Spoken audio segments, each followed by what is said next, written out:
Hello everyone, आशा करता हूँ आप सब अच्छे ही होंगे।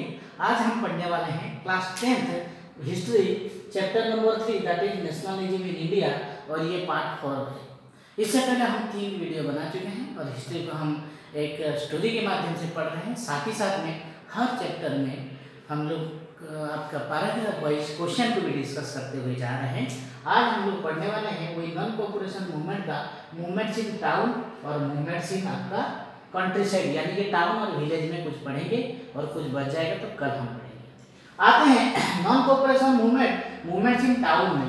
इट मीन्स टाउन में किस प्रकार नॉन कॉर्पोरेशन मूवमेंट चालू था और उसका फेलियर कैसे हुआ।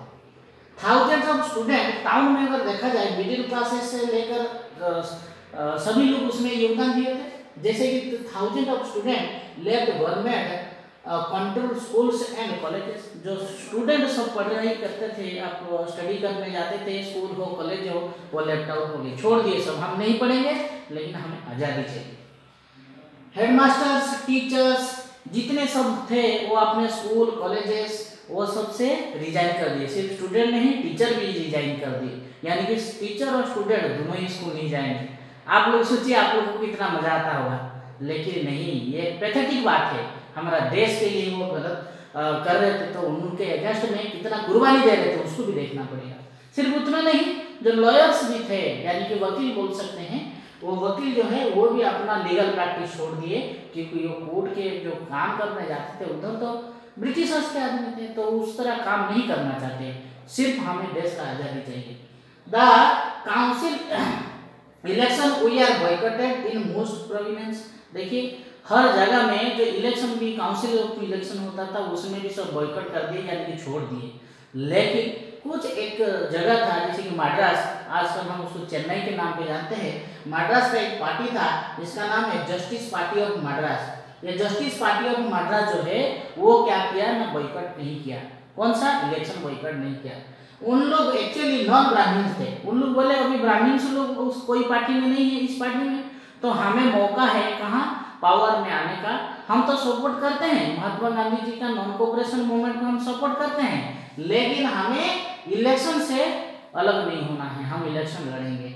इसी तरह उन लोग अपना योगदान दिए थे। इतना सारा योगदान देने के बाद इफेक्ट क्या आया किसमें ना, नॉन कॉर्पोरेशन मूवमेंट में प्रभाव क्या पड़ने वाला था, देखते हैं इफेक्ट्स में। Foreign goods we are boycotted, liquor सब पिक्टेड, यानी कि जो फॉरेन गुड्स जब आता था उसको तो लेंगे नहीं, यूज करेंगे ना, खरीदेंगे ना, बेचेंगे ना, यूज करने के लिए रखेंगे।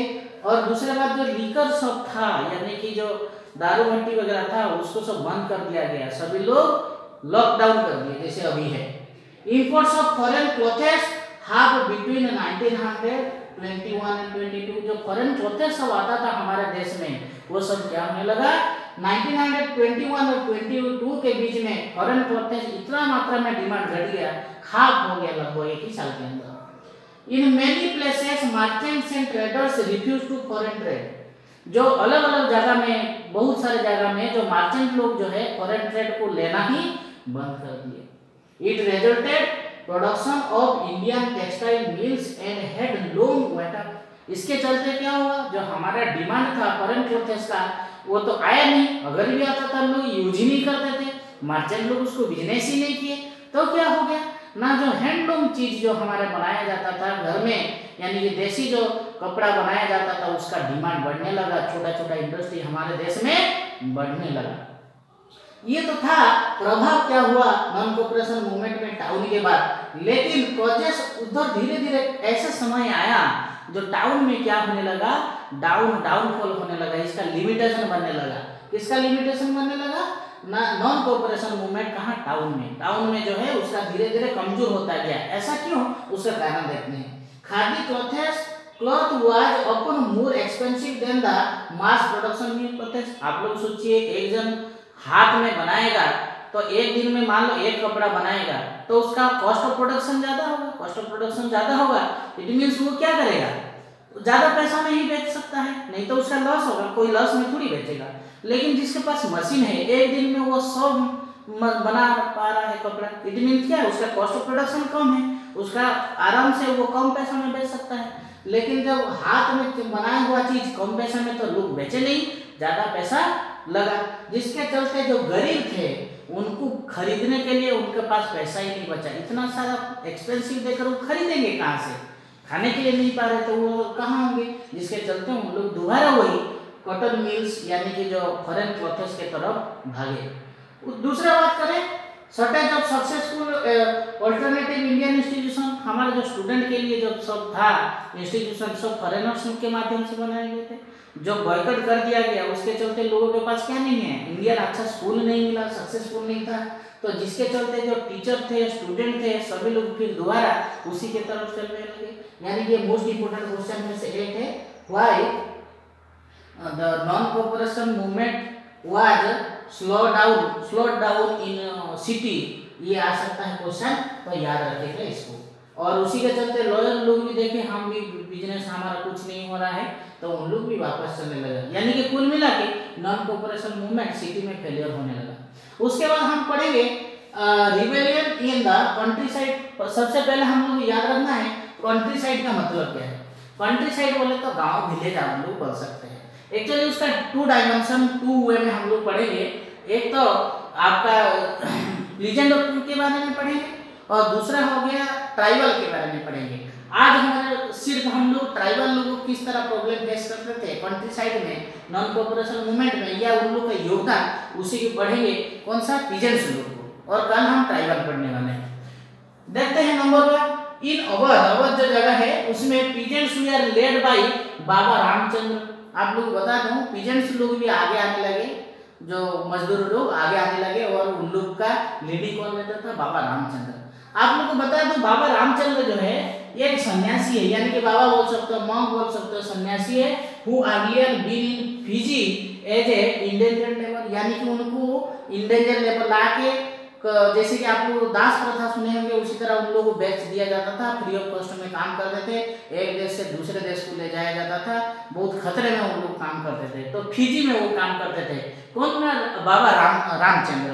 और ये बाबा रामचंद्र फिर उधर से किसी तरह बच के आते हैं और वो देखते हैं अपने एरिया में तो क्या होता है, जो मनी लेंडर्स बोल सकते हैं, तालुकदार बोल सकते हैं, यानी कि जिसके अंडर में उन लोग काम करते थे और उन लोग ब्रिटिशर्स के अंडर में काम करते थे, तो उन्हीं लोग ज्यादातर ब्रिटिश तो प्रॉब्लम देते थे इंडियन लोगों को, परंतु तालुकदार लोग या मनी लेंडर आप वो जमींदार इन लोग ज्यादा से ज्यादा इन लोगों को तकलीफ देते थे। तो उन लोग को अगेंस्ट में बाबा रामचंद्र ने स्वर उठाए थे और उनका लीडिंग लिए थे। कहाँ ये जगह है, अवध है आपका। The movement was against Talukdar, जैसे मैं अभी बता रहा था ये किन लोगों के अगेंस्ट में है, तालुकदार लोगों का, and landlords who impose high rent and other causes, उन लोग बहुत सारा टैक्स लगाते थे, ब्रिटिशर्स उन लोग को पावर देते थे, यानी कि एक तो उन लोग को ब्रिटिशर्स के अगेंस्ट में है, ऊपर से ये तालुकदार उनसे ज्यादा भी खतरे हैं, तो उनके अगेंस्ट में उन लोग स्वर उठाते थे। फिर third point peasants had to do begar, ये बेगर इसका मतलब आप लोग ध्यान से सुनिएगा, यानी कि उन लोग को जोर जबरदस्त, पूरा गांव के लोग उन लोगों को पूरा जोर जबरदस्त क्या किया जा रहा है, ले जा रहा है काम में, वो भी फ्री ऑफ कॉस्ट में, तो उन लोग बेगर की तरह काम करते थे। And work at the landlords for without any payments, में बता दिया हूं ऑलरेडी, बिना कुछ पैसा में उन लोग फ्री ऑफ कॉस्ट में उन लोग को काम करना पड़ता था। फिर बात करें peasants demanded reduction of revenue, जब इतना सारा तकलीफ हो रहा था, नॉन कोऑपरेशन मूवमेंट इंडिया में हो गया था, शहर में भी चालू हो गया था, शहर से धीरे धीरे गांव की तरफ आया, लेकिन क्या हो गया, पीजेंट्स लोग भी देखने लगे रिडक्शन ऑफ रेवेन्यू, यानी कि हम लोग के ऊपर जितना सारा टैक्स लगाया जा रहा है वो टैक्स को कम कर दिया जाए। सिर्फ उतना नहीं, एवोल्यूशन ऑफ बेगर, जो जोर जबरदस्ती उन लोगों को काम करने के लिए लिया जाता था विदाउट पेमेंट में, वो भी बंद किया जाता है। Social oppressive backward of landlords जो है उन लोग के ऊपर खतरा था, वो सभी सोशल इश्यूज था वो सभी को दूर किया जाए, नहीं तो हम लोग स्ट्राइक करेंगे, रैलियां निकालेंगे, इसी तरह प्रॉब्लम होता रहेगा। और उनका लीडिंग लेते थे बाबा रामचंद्र। सो दे ऑर्गेनाइज क्या होता था, बंद्स, उन लोग क्या होते थे बंद, जैसे कि हम स्ट्राइक बोलते हैं, उन लोग स्ट्राइक ऑर्गेनाइज करने लगे। और उनमें से नाई, आप लोग जानते होंगे नाई जो बारबारा है, बारबारा धोबी, इन सभी लोगों को क्या हो गया, उन लोग के घर में जाने के लिए मना कर देते हैं। देखिए बड़े से बड़े लोग भी है, बिना बाल का खुद से नहीं काटा जा सकता है। और दूसरा चीज क्या है, जो धोबी है कपड़ा धोने के लिए उन लोग तो भी रहते थे, तो ये सभी चीज क्या होता था, उन लोग के माध्यम से बंद कर दिया गया। तो बोले हम लोग इसी तरह स्ट्राइक करेंगे, हम कमजोर भले हैं लेकिन हम काम नहीं करेंगे तो देखा जाए आपका कौन काम करता है। इसी तरह स्ट्राइक करने लगे। धीरे धीरे उसी तरह आप लोग आगे बढ़ेंगे। एक लिखा हूं देखिएगा, अवध किसान सभा, यानी कि उन लोग किसान लोगों को लेकर एक प्रकार का सभा बनाया गया था। आप लोग को बता दूं, जब इंडियन नेशनल कांग्रेस का सेशन था 1920 सितंबर में कोलकाता में हुआ था, उसमें नॉन कोऑपरेशन मूवमेंट का प्रस्ताव रखा गया था और उस प्रस्ताव का पूरा डिस्टर्बेंस था। और उसी के दिसंबर महीना में 1920 में जो नागपुर सेशन में वो क्या हुआ था, क्लियरिफाई हो गया था। जब क्लियरिफाई हो गया था, इंडियन नेशनल कांग्रेस के लोग चाह रहे थे सिर्फ हम ही लोग या कुछ गिने चुने लोग करने से नहीं होगा, हम सभी कोने से लोगों को जोड़ने के लिए कोशिश करेंगे। तो पीजेन मूवमेंट, अवध के जो ये मूवमेंट चल रहा था, जवाहरलाल नेहरू ने खुद जाके उन लोग के साथ दिए। तो ये अवध किसान सभा उधर एक संगठित हुआ और ये उसका लीडिंग, जैसे मैं अभी बता रहा था, जवाहरलाल नेहरू जी और बाबा रामचंद्र को लेकर उसका लीडिंग लिया गया। आप लोगों को बता दूं, ये अक्टूबर के महीना 1921 में बना था, जो शुरू से उसका लगभग 300 ब्रांचेस, लगभग 300 ब्रांचेस उसका खुल गया, याद रखिएगा। लेकिन उसमें उसको पीजेन मूवमेंट्स के नाम पे भी जाना गया।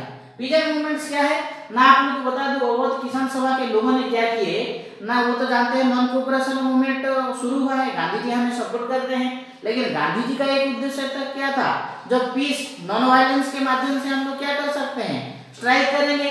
लेकिन इसमें क्या हो रहा था, उससे ज्यादा स्ट्राइक उन लोग जो पीजेन मूवमेंट क्रिएट कर रहे थे, क्या क्या कर रहे थे ना, the house of talukdars and merchants we are attend, जितना सारे लोग थे उन लोग बड़े बड़े लोग, उन लोग का क्या हो रहा था, हाउस वगैरह को ना क्या कर दिया जा रहा था, तलुकदार मर्चेंट लोगों का अटैक कर दिया जा रहा था, उन लोग का हाउस वगैरह वगैरह मर्चेंट लोगों का।